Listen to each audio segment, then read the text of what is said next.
های دکتر، نارسایی های حاد کبد چه علتی دارن؟ گفتیم که یکی از دلایلی که بیماران نیازمند پیوند میشن نارسایی حاد کبدی هست.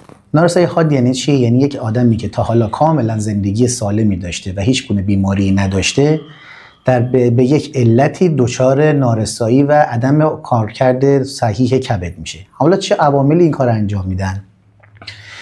گزینه اول و سردسته اینها بیماری های ویروسی هستند که ما با نام هپاتیت ها اونا رو میشناسیم. هپاتیت ها بسته به نوع ویروسشون میتونن نارسایی حاد یا مزمن ایجاد بکنن.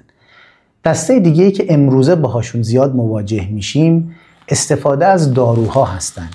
این داروها میتونن شیمیایی باشن و متاسفانه اخیراً استفاده و روی آوردن به داروهای گیاهی که توسط افراد غیر متخصص تجویز میشه هم از عواملی هست که میتونه دچار نارسایی حاد کبدی بکنه. قبلا این فکر میکردن که خب گیاه طبیعی هست و ضرری نداره، اما به وضوح و طی سالیان اخیر داریم میبینیم که استفاده روزانه و بدون نظر متخصص از داروهای گیاهی هم باعث افزایش نارسایی حاد کبد شده.